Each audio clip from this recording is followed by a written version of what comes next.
Welcome to Intuitive Astrology with Molly McCord. Thank you so much for joining me today as we take a look at the astrological energies from July 24th until July 31st. As we are now in Leo season, and over the week, we're going to see Mercury enter Virgo, Chiron station retrograde, plus a few other beneficial transiting aspects over this next week. If you are new to the podcast, welcome. I look at astrological energies through the lens of your soul growth and opportunities to be more in your power. I also approach astrology from an intuitive, spiritual, and energetic perspective, which is different than other astrological interpretations out there, but I hope it adds something to your journey and what you're moving through now. I've been practicing and studying astrology for over 30 years now. Yes, that's true. And I've had many different teachers, mentors, areas of study, many enriching experiences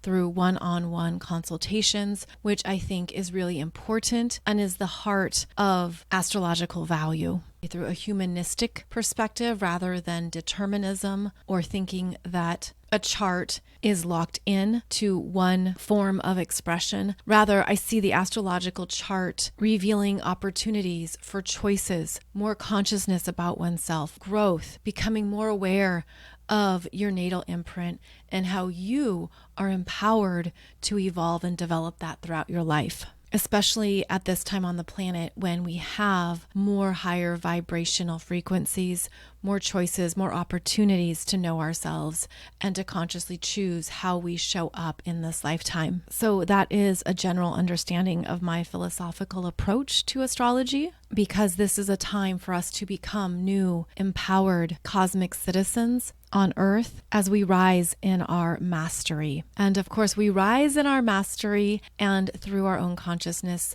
in many ways, but specifically, let's talk about some of those energies that we felt with the Capricorn full moon and the ramifications and fallout that happened after and during actually that full moon. Now, some of you have picked up on the fact that I've been speaking in code, and ding, ding, ding, you are correct. I have not been naming names. I have not been specific in my astrological forecasting, especially as I talk about the new moons, the full moons, and the bigger transits. And that's because I believe in the power of being highly intentional with our words. And if I have said to you, Biden is probably going to step down this weekend, then that would have activated certain energies within people that can be very divisive. And instead, it's better to let things play out by understanding the bigger energetics at play. So not only did I see President Biden stepping down, but I always saw Kamala coming forward. And I wanted to just let things happen and not become more divisive or potentially triggering. And so please know that during this very big cycle of politics that we're in, I'm going to be very intentional with my words. And so yes, I will be speaking in code, so to speak, so that this podcast can be a space of trusting what you're feeling, trusting what you're sensing, and to also not overly focus on the big changes in our systems, structures, and experiences that are going to continue through the rest of this year. Now, also with that Capricorn full moon, we saw the director of the Secret Service resign. The Mexico City police chief was killed, allegedly by drug cartels. And we also had, of course, that CrowdStrike system drastically affecting our daily lives. And this is certainly Pluto in Aquarius, which was conjunct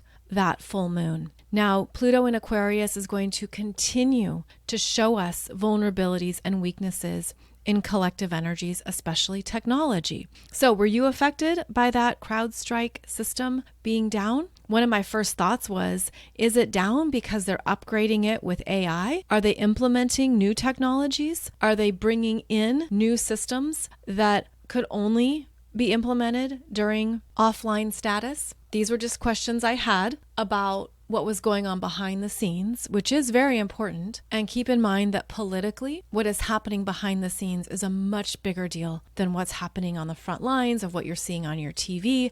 It'll be interesting to see what plays out as we move forward on the Democratic ticket and how energy shows up during the Democratic National Convention, which is happening, I believe, August 18th, 19th, and 20th during a very dynamic Aquarius full moon, as well as Mercury retrograde on a very strong mutable T-square. So there's going to be a lot of changes and shakeups and things being revealed throughout August. And then we move into September, where on September 1st, Pluto returns to 29 degrees of Capricorn. And there are more significant structures, leaders, officials, and those in charge who will be dismantled, removed, destroyed if it isn't in the highest and best good for the people, for humanity, and for the overarching theme of the revolutionary energies that are amping up on the planet. So that will continue. Now, getting back to the CrowdStrike system being down, it affected gas stations, ATMs, credit card systems, hospitals, various business components. Did you know that there were multiple state court online systems that were down during the CrowdStrike incident? So think about that. The legal system was impacted in multiple states, not every state, but multiple states. So if you have the court system, the legal system down, how would that affect an election? How would that affect ballots or voting? Just things to think about, right? Just things to be aware of. What is lost? Where can there not be a conclusion to an outcome? Where is there perhaps something that occurs where we can't say the outcome or who wins or what happens here? So understand that what we are moving through, it does sync up. We're seeing things. We're seeing how much we rely on technologies, how much we rely on these bigger systems to take care of our lives. You can't go to the ATM to get cash because the system is down. That's a problem. You can't buy things at the store because it won't accept your credit card. That's an issue. So we're understanding that, okay, there's things in place here that when they fail, how do they affect us? And what would be potential consequences if this were to happen again, if there were to be other errors, etc. So just stay aware of what's going on for yourself. Always plan accordingly. So, okay, maybe it's better to have more cash available, more cash on hand, even though you're used to maybe using Apple Pay, swiping your debit card, using a credit card. Well, when those systems aren't working and they're not online, have a backup plan. This is all valuable takeaway information for us. And because of what has transpired over the past week, we can take it seriously and know that yes, these systems are not immune to outages, problems, or failures. So allow these experiences to make you smarter, more prepared. Uranus in Taurus is still shaking up our resources. It's unstable. But look at what you need that is essential, that is best for your family. Having extra food, having water filters, having batteries, flashlights, generators, all that stuff is not extreme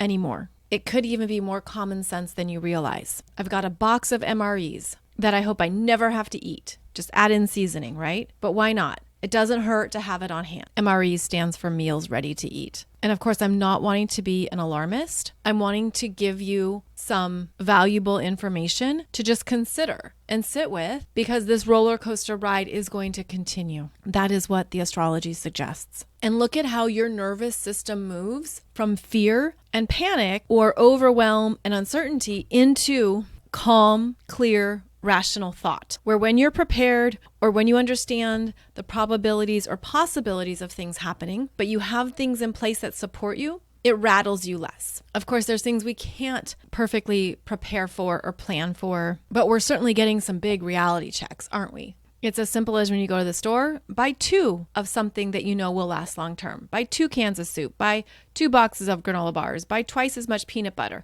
just to have extras. Take out an extra $20 and set it aside. Whatever your circumstances might be, just do what you can now so that you're not vulnerable to how the system is going to continue to change and shift going forward. So now in the astrology of this week, we have the sun in Leo, its home sign, which helps develop and support your strength, self-respect, personal power. The sun in Leo can blast out lower, lesser energies that aren't truly you. This is a time of the astrological calendar where you can be brought into stronger, clearer alignment with your sense of self. You can allow this to support you in what you want to do, what you want to create that might be rising up in you, grabbing your attention and asking you to make something out of what inspires you. Now, as energy is heightened by the light of the sun in Leo, everything gets more heat, gets more light codes. The shadow energy can also be heavily amplified, where the light of the sun shines on something that you didn't see before, that you're ready to acknowledge, to claim, or to be done with and to push away. There can also be false light, so false stories, lies, ridiculous narratives, messages from the false self. You could also feel a rise in anger, which is an attribute associated with the fire signs, and you could realize that you're really upset about something and you want to move that emotion through you. So this is an opportunity with the sun in Leo to allow the higher light paradigms to gain strength within you internally, to allow it to warm your core self, to feel stronger in who you are, what you want to create, what you want to do. And you might feel stronger around something that previously felt vulnerable, soft, or unknown, especially with the sun in Cancer. We just had Pluto in Aquarius opposing the sun in Leo, which was a transit that occurred for the very first time in our life on July 22nd and July 23rd, depending where you live. And that Pluto in Aquarius energy was bringing forth what needs to evolve that has been unconscious or connected to the false self. The Pluto in Aquarius energy is highlighting what needs more attention in terms of your personal transformation. It could show more of the shadow components of self. It can activate and reveal the false self. Maybe that's through false drama or things that are no longer meant to work for you. And so this can feel quite personal. And the Pluto in Aquarius opposing the sun in Leo can feel like something has been knocked out of center stage. It's been dethroned, it's been disempowered, and it would be about looking at the core root of how that Leo energy has been performing or entertaining or in its false self or false light. This can certainly reveal where there's a disconnect from the heart space, where there hasn't been a truth of who you really are or a true sense to your abilities and power. And Pluto wants you to evolve that, but with an awareness of the greater good. And there can be discomfort here where you have to take into account what others need, what others want, where that sun in Leo can be heavily focused on self and not care so much about the audience or others or the collective. But the evolution here is in understanding that it's time to make this evolutionary change and that it is growth. That Pluto in Aquarius opposition can be shining a giant flashlight into hidden realms, dark corners, lies, deception, where we're meant to see things as they really are, even though it's very uncomfortable and can bring up outrage and create a power struggle. You start to see the parasites.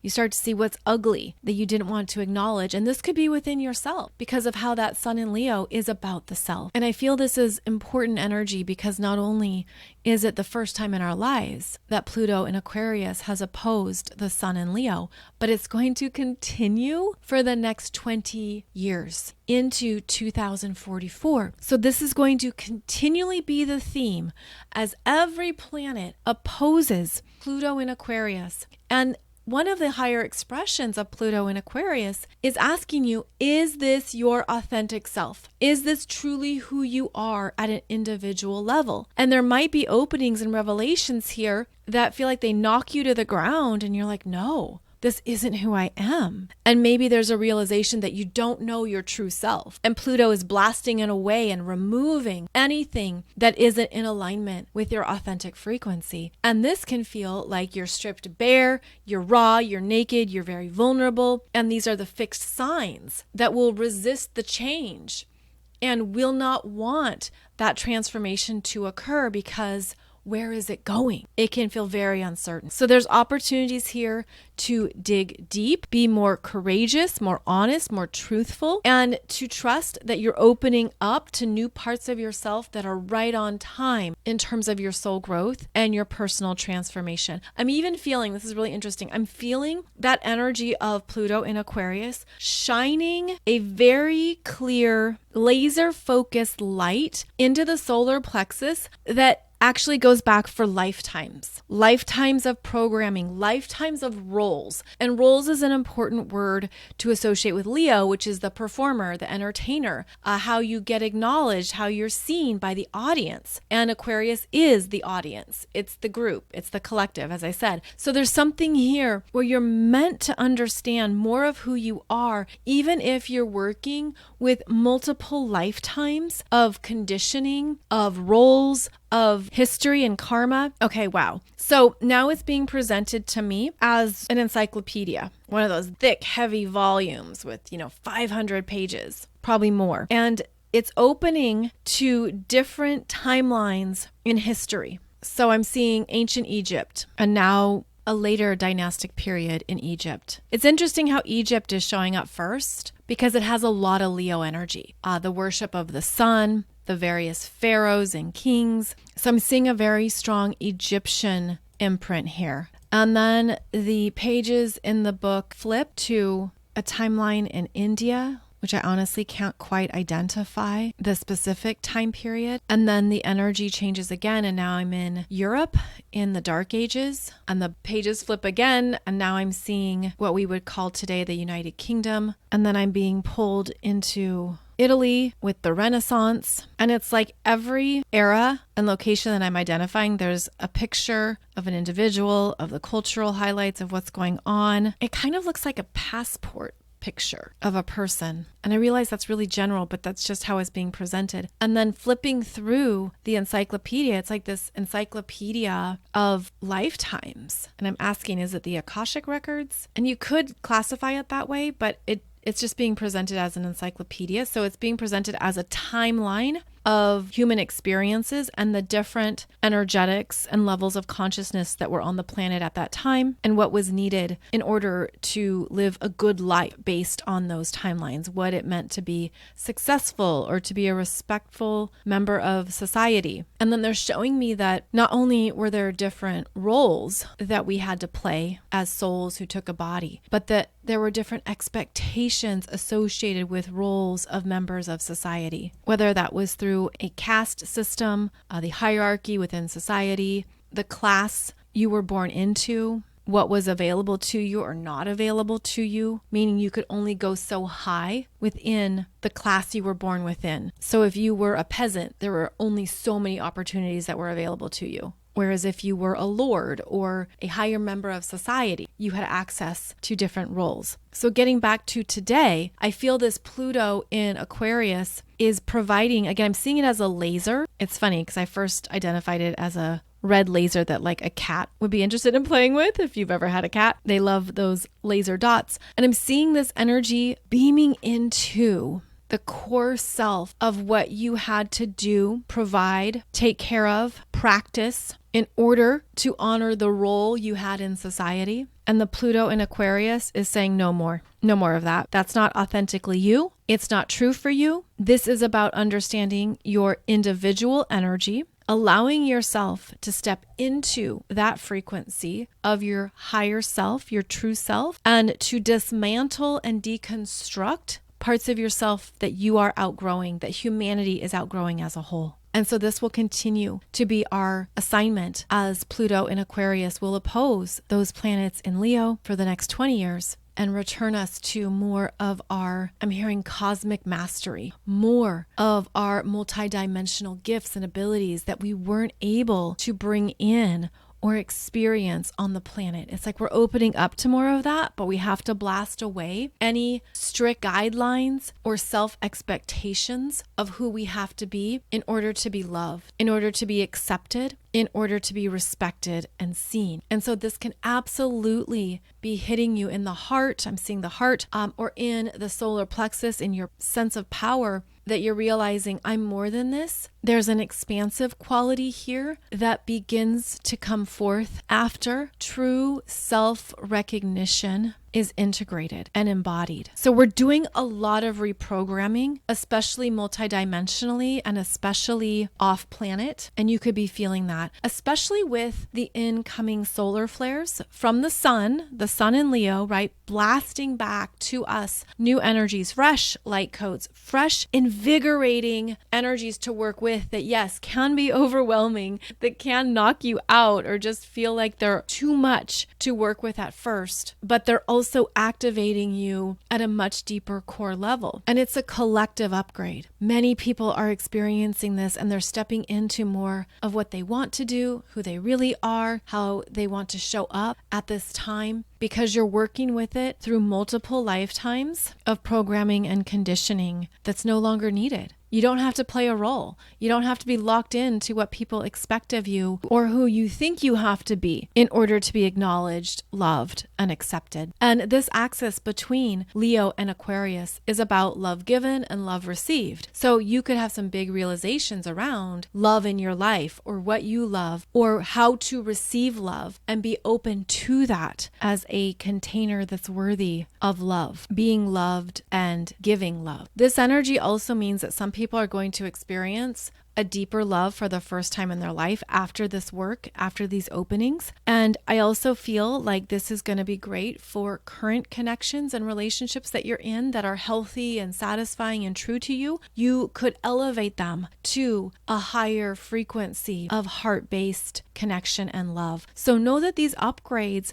can support you in multiple ways, even though, that Pluto opposition is destructive. It's difficult. It's so intense because it has to do the deep work. It has to get to the heart of who you are or the core of something that maybe you haven't seen before. So we're going to continue to have these big upgrades, and that could help with understanding what is meant to evolve and transform in your life. Now, right after the sun experienced that intense Pluto opposition, on July 25th, the sun in Leo sextiles Mars and Gemini at 2 degrees. And this is big energy. This is ready to go for it. This is an activation of something that's been on your mind that you're ready to put moves towards. You could feel really productive. You could feel ready to get a lot done as the sun in Leo sextiles Mars and Gemini. You could have energy and stamina for a project and endeavor, something you've been thinking about or wanting to do. So it's a big energy day, July 25th. On the same day, Mercury enters Virgo. And this is important because Mercury moves into a sign that it rules. Virgo is actually co-ruled by not only Mercury, but also Chiron. And that is more of a modern day designation that Virgo and Chiron are connected. But Mercury entering Virgo is actually going to be moving slowly,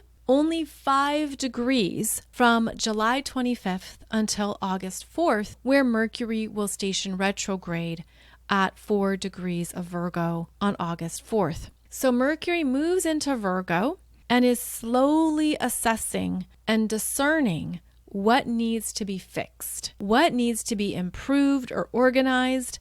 You could be ready to tackle something or take on a project, but Mercury in Virgo needs time to think about it, to determine how is this going to happen? What is the best way to do it? How do I make this more efficient or improve it? So we have a slow moving Mercury in Virgo that is going to get to the nuts and bolts of what needs to be changed. And as Mercury begins to retrograde August 4th, Mercury will actually go back into Leo and have you reassess what is truly bringing you strength, what is important, what you're working on, and you're going to have lots of changes. But keep in mind that this week, you might get a heads up on the projects that you will be reorganizing and improving in August. Mercury in Virgo is also going to help provide you with that plan and process that you'll need. So be sure to give yourself time to think things through. Even though the sun in Leo is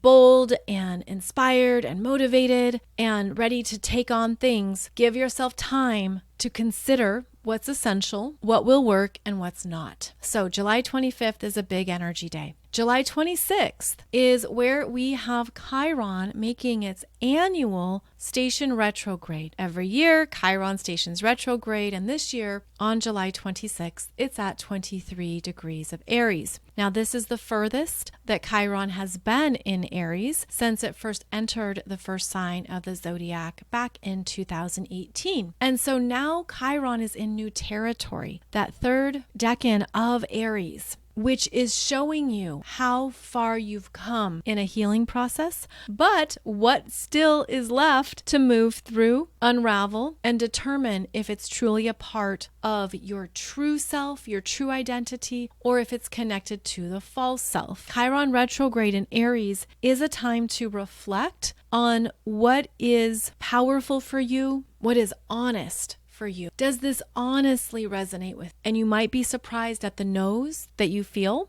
Chiron in Aries has been supporting you in doing something new. Aries being the first sign of the zodiac is about beginnings, having the courage to trust where something can go, even though you don't know how it's going to play out. Just go for it. Just see what happens. Aries is a fast-moving sign, but Chiron slows it down and says you've got to be very intentional here with what is coming up. And Chiron retrograde slows it down even more to reconsider and check in with yourself. And there's something here about what have you been testing? What have you been sampling to determine, is this what I want? Do I continue to put energy into this? Or do I need to pull back the curtain even more and get clearer around what is really driving this, what's really supporting this? And you might realize that that warrior energy of Aries, the energy of a maverick, a pioneer, let's go for it. Aries is actually the first responder. So think about emergencies. Well, you've got brave individuals who go towards the fire. They go towards the accident. They are the first responders who go where the danger is and are brave enough to show up and face it head on. So that's Aries, is I'm going to go into what is happening here and take care of it. Chiron in Aries brings up the pain, vulnerability, or insecurity. So you're summoning the courage to go towards the pain, go towards what hurts, and to trust that where you feel vulnerable is simply where you're human. And don't allow your ego to take you off course, because that can be easy to do, where the Aries energy can push away that vulnerability or say, no, I don't want to do that. It's not who I really am. But Chiron is pulling you into that insecurity or that vulnerability to look at yourself more clearly. And so this is where you can meet up with that wounded warrior, Chiron in Aries, the wounded warrior, and understand, okay, I've got to face this. I've got to look at this in myself. I've got to understand that there's always new options for moving through this, for reprogramming this, for facing this in a new way, and to have the courage to be brave with yourself. And so this Chiron retrograde could very well show you things in yourself that you're like, yeah, that's true. Yeah, I didn't want to look at that. Yeah, maybe I am like that. Or yeah, maybe that does show up for me as part of my unconscious programming. So be that strong first responder who's able to look at the pain, look at the wound, but understand that you will have the tools to figure it out. And the Chiron retrograde journey could be leading you through more of that process.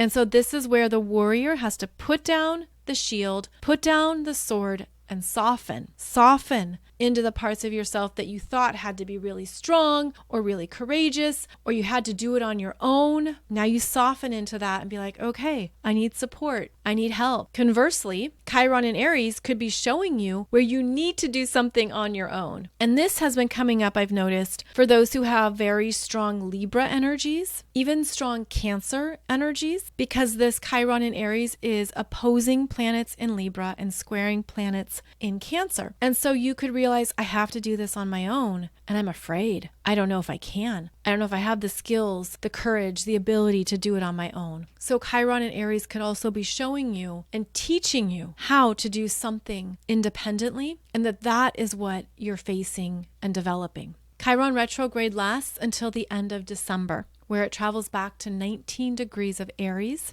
But there's energy to support this, as Venus in Leo is going to trine this Chiron retrograde in Aries at 23 degrees. That occurs on July 30th. And Venus trining Chiron brings in more confidence to take on this part of you that's showing up, that needs the support, that needs an assist. Venus is going to provide you with not only confidence and courage, but a sense of, I deserve this. I want this. I want this new part of myself to be healed, to be more whole, and to be strengthened. Venus in Leo can also show up as feminine energy, as that's what Venus corresponds to in astrology. And so there could be a woman in a leadership position or someone with this Venus energy coming through to provide you with guidance, with that support, and with solutions to trust yourself, that you deserve to create what you want in your life. And so this can be a boost of self-esteem and a sense of, yes, I'm capable with this. I can handle this. I want this. So even as Chiron in Aries stations retrograde, this trine from Venus in Leo is going to be beneficial and bring a boost of confidence to face something head on. Now with the sun in Leo and in the spirit of recognition, there is a listener that I would like to recognize based on a message she sent me. Her name is Sarah, and she was corresponding with someone on my team earlier this week. And she shared that she listens to the podcast religiously for 6 years and has had some really wonderful synchronicities in her world, which I always interpret as a part of our unity consciousness. That's because of how plugged in she is to universal forces and her own energies that are synced up with them. She wrote in her email, in the fall of 2020, Molly shared a very personal story about a friend of hers passing from substance abuse issues. I was drowning in mine, committing slow suicide at the time. Molly shared a visualization that had something to do with white dots. I put the bottle down that day and have been gratefully alcohol and drug-free for almost 4 years. And these stories always make me emotional, which I don't apologize for, but I want to recognize Sarah for not only her courage in facing an addiction that was slowly killing her, but for in her courage to shift her own life path by making a new choice for herself, by loving herself so much that she stopped with the patterns and the intense addiction that was slowly killing her, knowing that she was ready to embark on a new experience of her own energy. And addiction of any kind is one of the biggest battles to fight and to move through. And so there's a few other elements to this story that I felt was really incredible. So what she referred to in terms of the friend of mine who died, it was my ex-boyfriend, my former boyfriend, Alex, from high school. And his death occurred on the Aquarius full moon on August 3rd, 2020. Of course, his passing came as a surprise because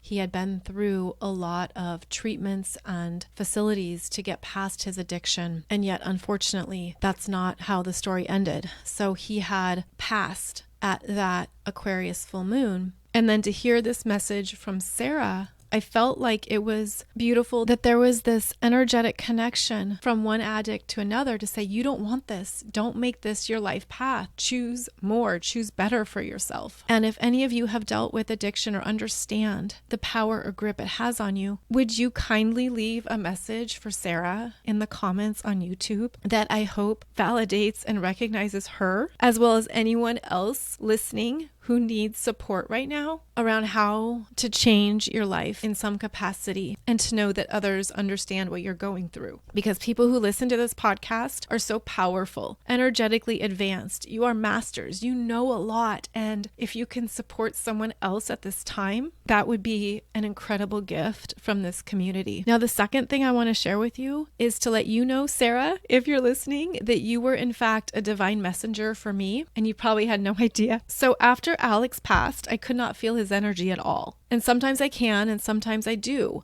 but I couldn't feel anything. And I realized it's because he had been slowly fracturing himself through his own addiction habits. And it was happening over decades. Like his energy was just fracturing away to more of a hollowness.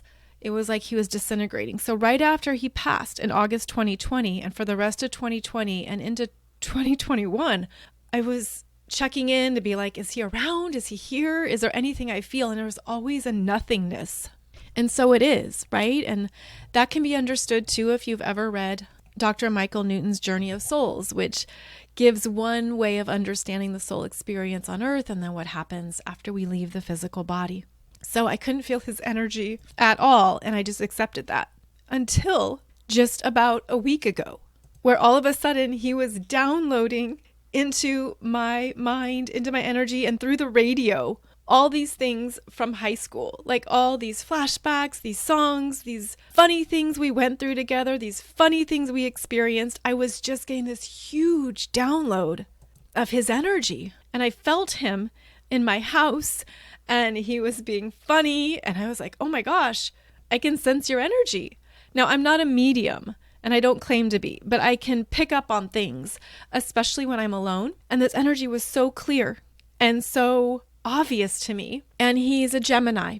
And I was like, well, Jupiter's in Gemini. And it's the first time Jupiter has been in Gemini since he passed 4 years ago. So keep in mind that even when someone passes, their chart is still alive. So I felt like, okay, Jupiter in Gemini is opening up this communication of his energy to mine. And it was so wild. And I just felt it so clearly and so powerfully. And it was unmistakable. But of course, a part of me was like, well, I would love more confirmation that this is really your energy. And he's like, okay, I'll send you 2 messages that it's really me.